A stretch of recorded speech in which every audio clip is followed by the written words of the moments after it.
Terceiro ano. E aí, gente, beleza? Terceirão, vocês ouviram aí, né?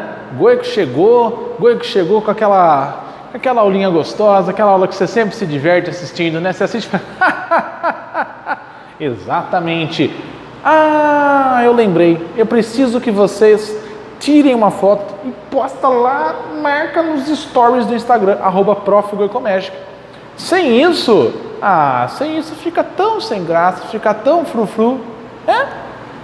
E a gente quer fazer um negócio bacana, né? Essa é a nossa ideia aqui. E hoje vamos falar de um assunto muito gostoso, muito legal também. O que?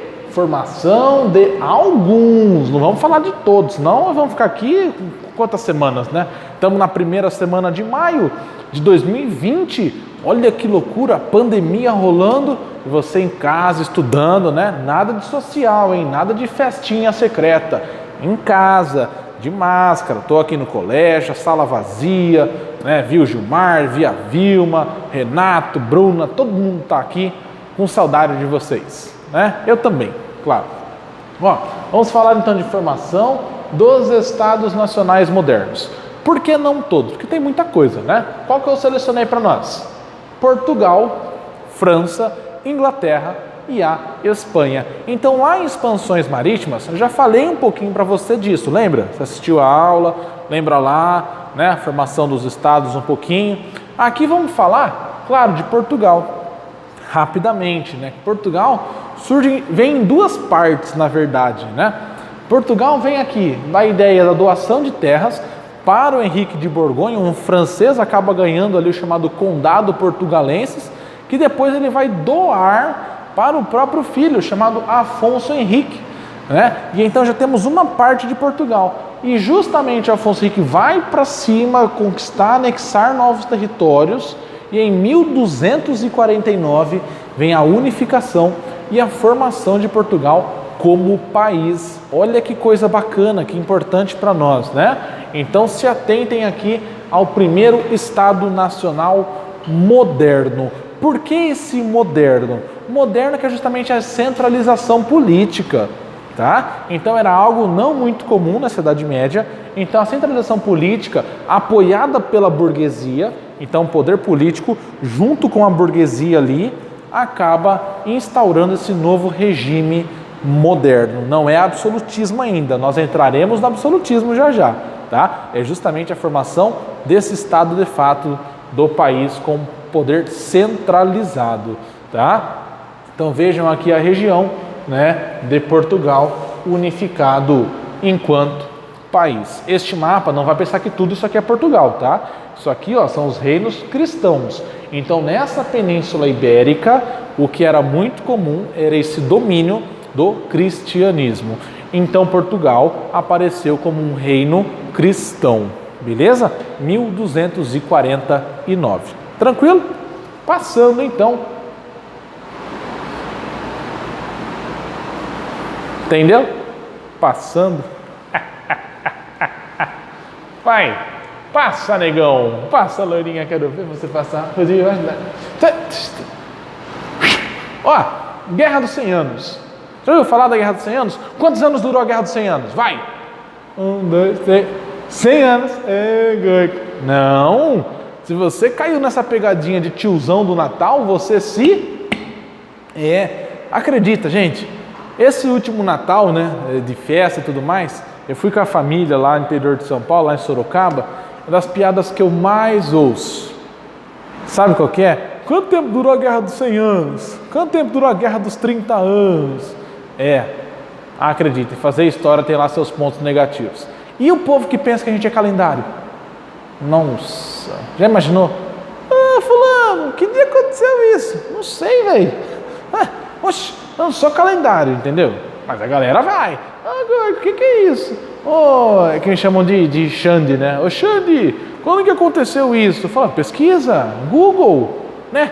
Usa o Google, isso é importante usar o Google, tá? Em alguns casos, né? Menos para fazer atividade, porque se copiar a atividade eu vou olhar. Olha aqui, Guerra dos 100 Anos, 1337 a 1453. Então, fazendo as contas aqui, você sabe que a Guerra dos 100 Anos durou, na verdade, 116 anos. Beleza? Então, já pode dar essa resposta na pegadinha. Quanto tempo dura a Guerra dos 100 Anos? 116. Beleza? Vamos lá. Duas razões para a guerra. Primeiro, pela região de Flandres, uma região onde tinha muito comércio e uma produção ali têxtil muito marcante, né? As manufaturas ainda, né? Um trabalho quase que artesanal, mas era uma região muito disputada, principalmente pelo ponto de vista econômico, disputada pela Inglaterra e pela França. Tá? Então a Inglaterra estava nessa expansão em busca de terras. E aí aparece justamente quem?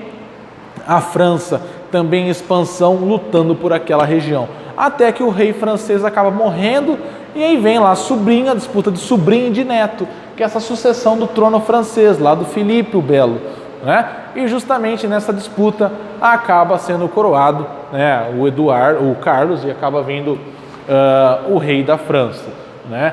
E claro, esse é um grande lance, que é importante você pensar, não foi todos os dias ao longo, né, não foram todos os dias ao longo dos 116 anos que nós tivemos conflitos.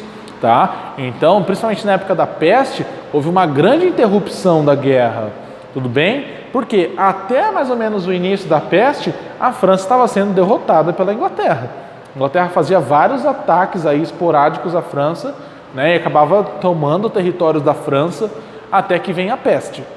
Né? E a peste justamente tem esse famoso meme, né, a peste bubônica dos ratos, né, justamente, pum, né, a peste vai dizimar e vai matar 1/3 da sociedade europeia. Né? Então ali o sul da Europa é uma das regiões mais atingidas, e a França acaba se dando, entre aspas, bem. Né? Por que entre aspas? Né? Porque morrem milhões de pessoas. Tá? Mas o grande lance é, a França acaba tendo esse destaque, né, nesse momento de saída da epidemia da peste. Por quê? Olha aqui, ó, 1337, então olha a França, tamanhão, depois 1360, vejam a expansão da Inglaterra para essas regiões, tá? E depois vem a peste, a França recupera alguns territórios, perde outros, mas aí principalmente depois aqui com o passar do tempo, né? Logo com a peste, como eu disse, a peste acabou sendo uma aliada da França. Porque vejam, em 1429 a França já tinha recuperado territórios aqui embaixo, 1453, então já aquele marco, né, da queda do Império Bizantino, a França também havia tomado essas regiões aqui para cima. A Guerra dos 100 Anos tem participação do Império Sacro Romano Germânico, está aqui, né, tem participação do Império Dinamarquês, tá, de vários impérios, justamente então é uma batalha que envolve várias regiões. Tá? Por isso não fiquem presos só a Inglaterra e a Espanha. Aqui para nós é justamente por conta da formação dos Estados Nacionais, porque a França, após a Guerra dos 100 Anos, forma-se como país, acaba então unificando toda essa região e vindo, claro, com a França, só que ainda assim existia uma disputa entre esses grupos, dos Armagnacs, dos Borguinhões, né? Parte da burguesia, também muitos religiosos, contra o rei Carlos VII.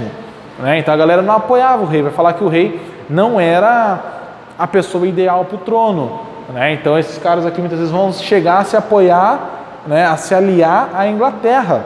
E aí vem a figura da Joana d'Arc. Quando tiram o Carlos VII do poder, a Joana d'Arc vai com seu exército, a famosa camponesa, né, muito religiosa, em algumas traduções ela aparece como louca, né? Mas ainda assim a Joana d'Arc vai para cima, consegue expulsar esses ingleses, consegue devolver o trono para o Carlos VII, e a moral dela passa a ser muito alta. Tanto é que o Carlos VII acaba fazendo o quê? Mandando a Joana d'Arc para a morte. Né? Então ela vai para uma emboscada, vai para uma armadilha, é capturada e depois é queimada, morta então na fogueira. Tudo bem? E aí o Carlos VII, claro, né, consegue se manter como rei, elimina aquela ameaça da Joana d'Arc. Joana d'Arc esquecida, depois lá na Revolução Francesa, 1789, que ela passa a ser lembrada. Tranquilo quanto a isso? Vamos passando então? Olha aqui, a França, olha o tamanho do território da França, né? Passa aí por vários conflitos, isso é importante você se lembrar. Agora então, entrando na Inglaterra, a Inglaterra também teve um conflito político e acabou resolvendo essas tretas políticas através de um casamento político. A guerra mais conhecida, Guerra das Duas Rosas. Olha aqui, dos Lancaster, a vermelhinha, e a branquinha dos Yorks, tá? E aí somou, vem a rosa de Tudor. Por quê? O casamento da família dos York com os Lancaster acabou gerando dinastia Tudor. Então veio lá Henrique VII com a Isabel York, vem a dinastia Tudor. Vem o fim da Guerra das Duas Rosas, vem o fim desse conflito, chegamos à disputa pelo trono com a figura do Henrique VII sendo o rei inglês, e depois aí vem o Henrique VIII, famoso rei do anglicanismo. Tranquilo? Passando, olha a Inglaterra. Então aqui eu coloquei uma curiosidade para você não confundir, né, as bandeiras e tudo mais, que a gente vai entrar na parte da Inglaterra em si. Inglaterra, território destacado, e aqui justamente é o que forma a bandeira do Reino Unido. Inglaterra com Escócia forma a Grã-Bretanha. Junto aqui com a Irlanda do Norte, acaba formando a bandeira do Reino Unido. Tá? Então, só para você... essa bandeira aqui é da Inglaterra? Não, é do Reino Unido.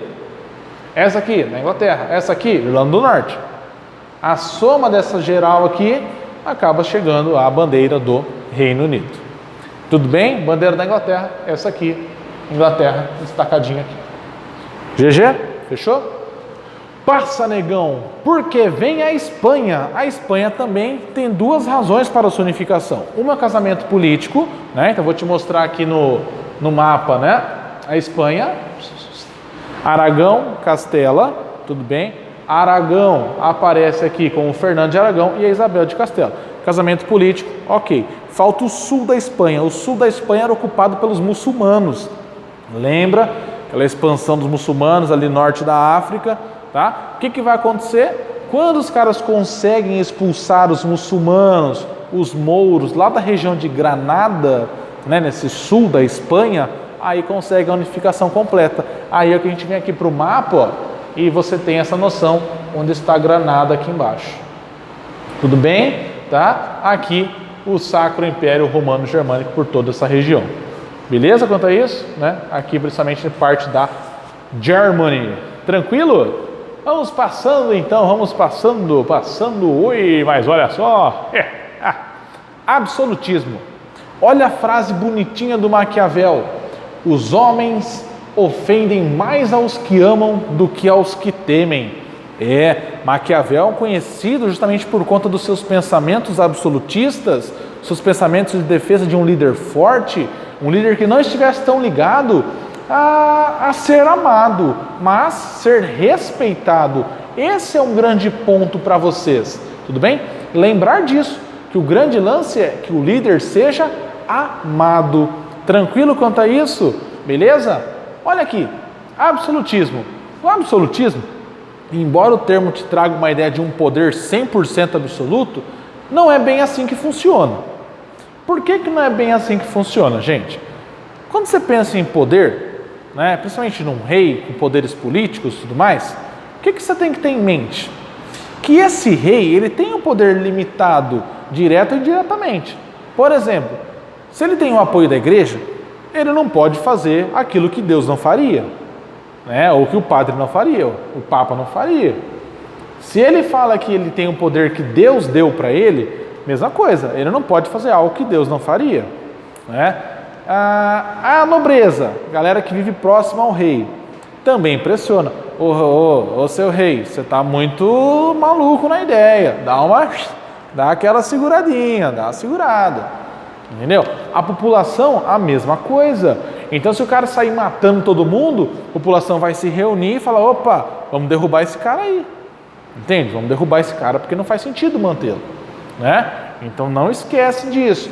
Poder, embora tenha o termo absoluto, ele não era absoluto. Beleza?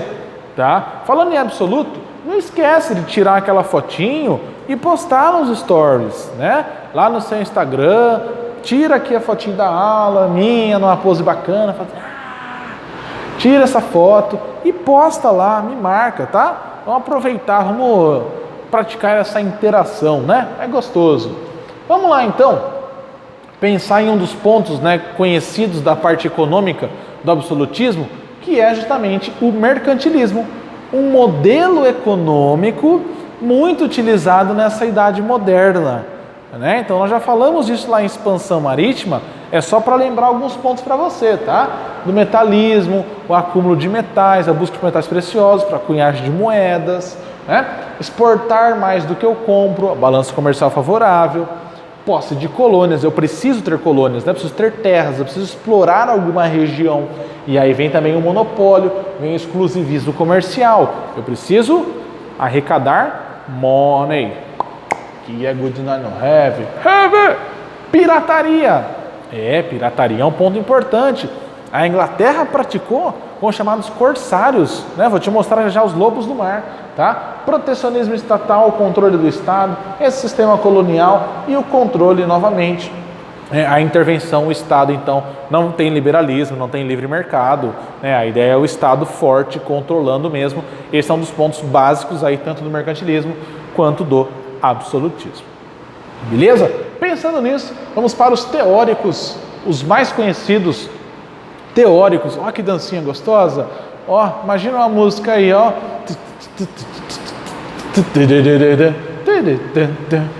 A capoeira. Ó, teóricos do absolutismo. Já ouviu falar sobre isso? Um deles você já conheceu, já ouviu falar? Ah, tenho certeza. Se você não ouviu, tá errado. Olha aqui, vem comigo. Maquiavel. Conhece. Thomas Hobbes. Não sei. Jacques Bossuet. E aí, qual dos três você conhece? Um você tem que conhecer, né? Vamos começar do começo?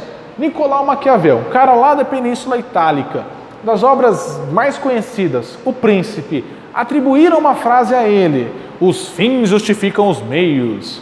Então, ou seja, não importa onde ou não importa como você vai chegar, o importante é chegar lá, né? Mas essas frases que acabam atribuindo a Maquiavel, não aparecem em nenhuma obra dele, tá? Nem na original, nem em outras traduções. A galera acaba tirando essas interpretações e coloca a frase: opa, foi ele, né?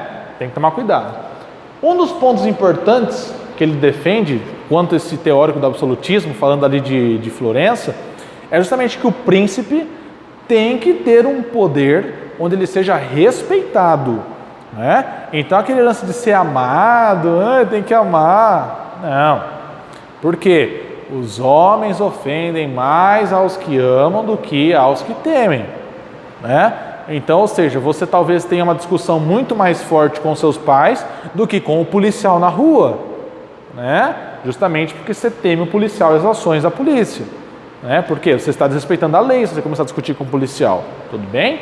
Então tem que tomar esses cuidados, tá? Um cara que defende um poder forte nesta liderança. E aí vem o Thomas Hobbes, né, o inglês que escreve o Leviatã. Leviatã seria uma espécie de um monstro lá dos fenícios, né, que simboliza o caos. Então o Thomas Hobbes vai colocar que sem um contrato social, ou seja, sem a sociedade abrindo mão do seu poder em torno de uma pessoa, de um líder, a sociedade vai viver também no caos, né? E esse caos é o Leviatã. Então precisa desse monstro para justamente a sociedade, através do contrato social, organizar. Porque o Hobbes tem aquela velha frase, né, do homo homini lupus, que é o homem é o lobo do homem. Já ouviu essa frase? Sim, né? O homem é o lobo do homem. Então ele precisa ali ter ou ser cuidado por alguém, ser controlado por alguém. Quem será esse alguém? A instituição, o Estado com um líder forte. Tranquilo? Tá? E o Jacques Bossuet, francês, já vai para uma outra pegada.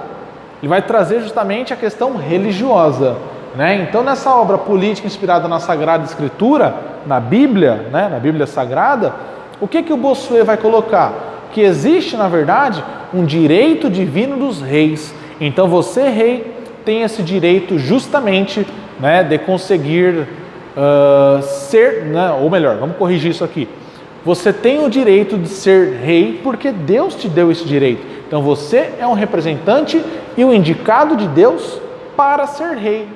Justamente na França, né? E aí na França apareceu a figura de destaque do Luís XIV, tudo bem? Que vai se proclamar o Rei Sol, tá? E justamente pensando nesses governos absolutistas, nessas tretas, entraremos agora em um ponto muito bacana, que é justamente a Inglaterra, né? Então a Inglaterra, provavelmente você já estudou, você já ouviu falar, você conhece sobre os Estados Unidos, independência dos Estados Unidos. Vamos falar de Inglaterra, vamos lá, aprofundar um pouquinho aqui.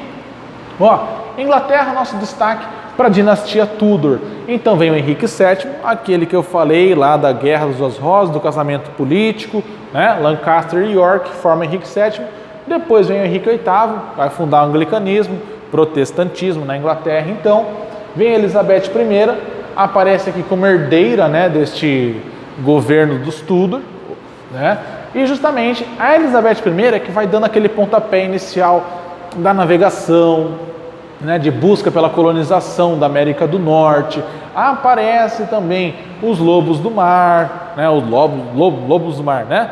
É justamente isso. Os ingleses vão praticar aí a famosa pirataria. Então a Inglaterra passou a investir também na sua marinha, né? Os famosos corsários. Então piratas, né, navegadores que eram pagos para saquear cargas, principalmente aí dos espanhóis, dos portugueses, né, os caras que estavam no mar, tinham suas cargas saqueadas, tá? E ainda assim acabou enfrentando essa disputa. Lá no parlamento tinha dois grupos, dos lords, Câmara dos Lords, né, que apoiavam justamente a família real, que apoiavam a nobreza, contra a Câmara dos Comuns, que apoiava a burguesia. Ou seja, você começa a perceber aqui que existe uma disputa entre nobres e burgueses. Mas, Goico, os burgueses não apoiaram os reis chegarem ao poder nessa formação dos estados? Sim, a nobreza, né, entrou com o poder, com a tradição política, e a burguesia entrou com a grana. É justamente isso. Qual é o problema? Essa nobreza, ou a família real, começou a ter muito mais poder e deixou a burguesia de lado. Quando deixou a burguesia de lado, essa burguesia vai se revoltar, tudo bem? E aí nós teremos algumas consequências.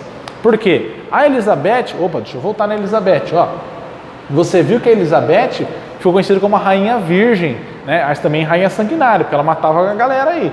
Mas Rainha Virgem porque ela não se casou, né? Uma das histórias que colocam, aí o movimento feminista cresce bastante em cima disso, é que ela não se casou porque ela não queria dividir o poder, porque isso era muito comum, os homens tomarem o poder, né? As mulheres ficarem ali de decoração, em segundo plano.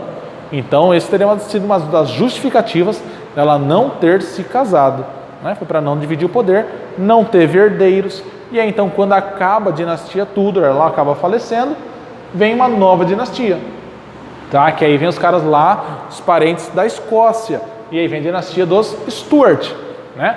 Jaime I aumenta imposto, tá? Começa aí até mesmo uma perseguição aos puritanos, aos calvinistas ingleses, tá? E tudo isso levou ao que nós conhecemos como a suspensão do parlamento. E isso foi muito prejudicial para o Jaime I, né? Porque depois, com a sua morte, seu filho Carlos I acabou tendo que enfrentar toda essa situação, né? De perseguição aos calvinistas, de perseguição dos burgueses no parlamento, né? Toda essa pressão. E aqui veio a ponto de uma guerra civil, onde surgiu o líder ali, né, dos cabeça redonda, como eram conhecidos, chamado Oliver Cromwell.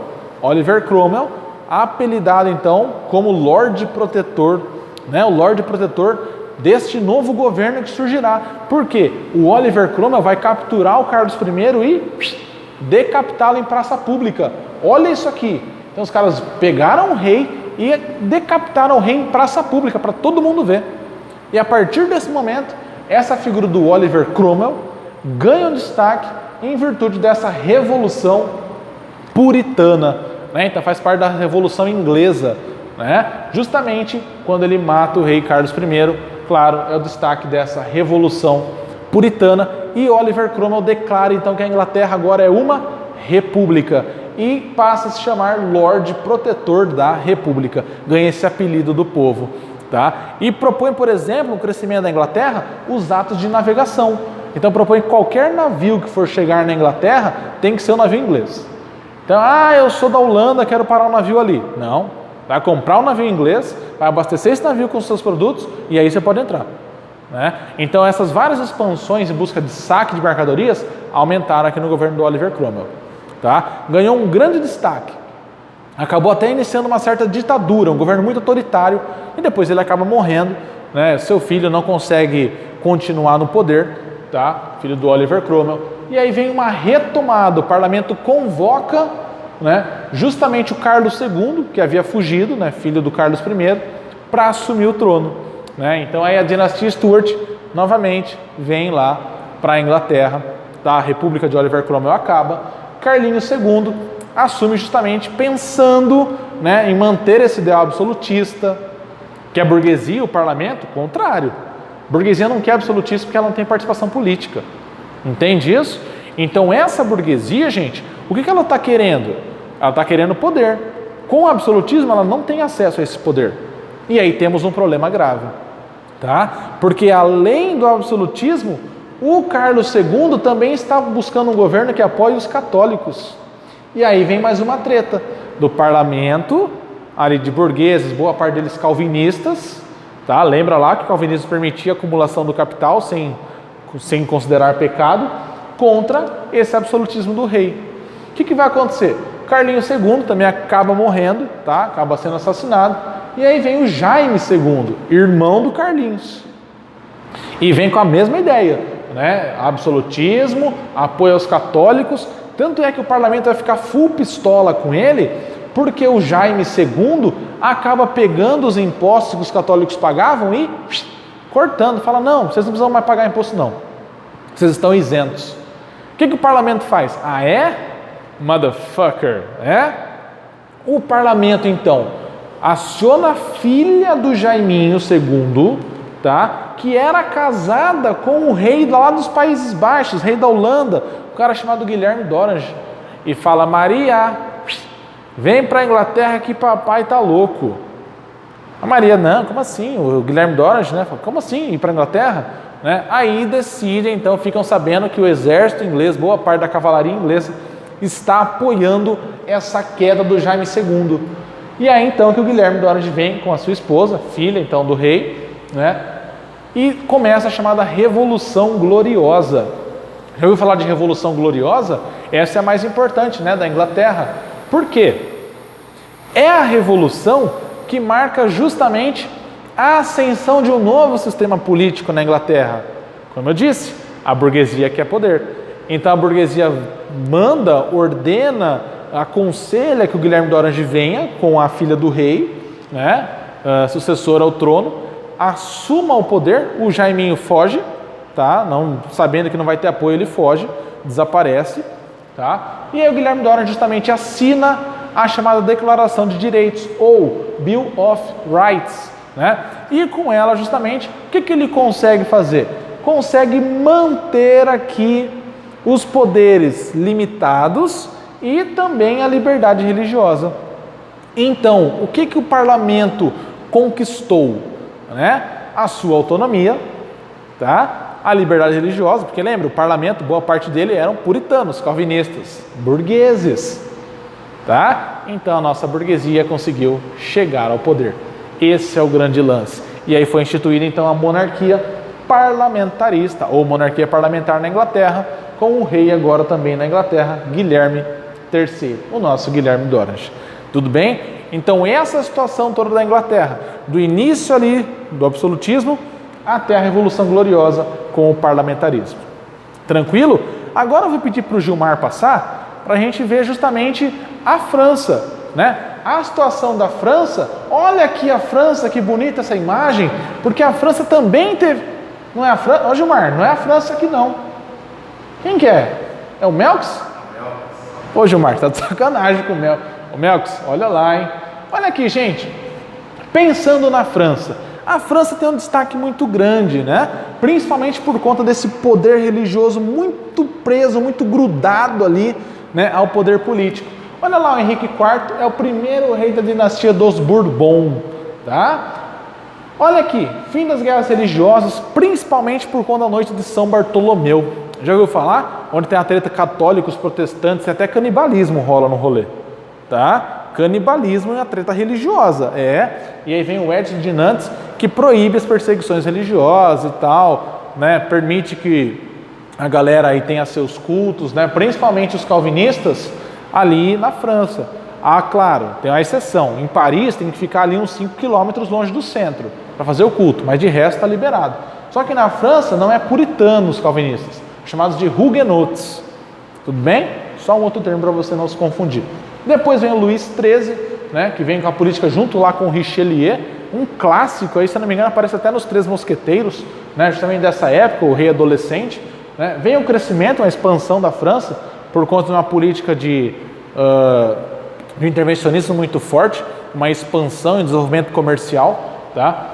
E claro, depois vem o rei que mais tempo ficou no poder, Luís XIV, né? O nosso famoso Rei Sol. Claro que seu reinado teria durado, ou melhor, durou 72 anos e 110 dias, se eu não me engano. É o reinado mais longo da história, tá? Assumiu muito jovem e ficou conhecido por toda aquela pompa de rei absolutista. Então você pensa em absolutismo, você vai lembrar de Luís XIV. Rei Sol, o Estado sou eu, né? Até a das carruagens. Ele falou, ixi, eu pensei que eu fosse ter que esperar. Né? Ou seja, ele é a figura que não pode esperar, que não pode perder tempo. Né? Então tudo ele tem que manter ali, ele manda, ele é o cara.